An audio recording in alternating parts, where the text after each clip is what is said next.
Halo semuanya, pernah nggak sih kita berpikir bagaimana sebuah berita bisa cepat muncul di televisi padahal kejadiannya baru saja terjadi?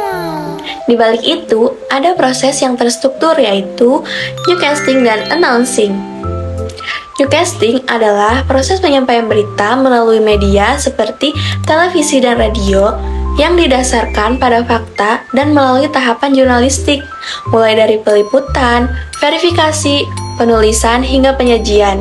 Jadi, ini bukan sekedar membaca berita, tetapi memastikan informasi yang disampaikan itu akurat dan dapat dipercaya.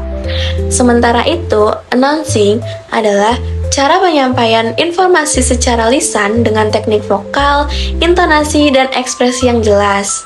Jika newscasting itu berfokus pada isi berita, nah, announcing ini berfokus pada cara penyampaiannya. Keduanya ini saling berkaitan. Prosesnya dimulai dari reporter di lapangan, lalu masuk ke redaksi untuk diolah menjadi naskah, hingga akhirnya dibawakan oleh news anchor di studio. Dari pengalaman saya saat magang di stasiun televisi yaitu Satelit Purwokerto, saya melihat langsung seseorang anchor ini tidak hanya membaca teks, tapi harus mampu menyampaikan berita dengan ekspresif, intonasi, dan sikap profesional terutama saat siaran langsung. Namun, dunia penyiaran juga memiliki tantangan seperti tuntunan kecepatan, persaingan dengan media digital lain, dan resiko penyebaran informasi yang tidak akurat. Karena itu, etika jurnalistik sangat penting agar berita ini tetap faktual dan tidak menyesatkan.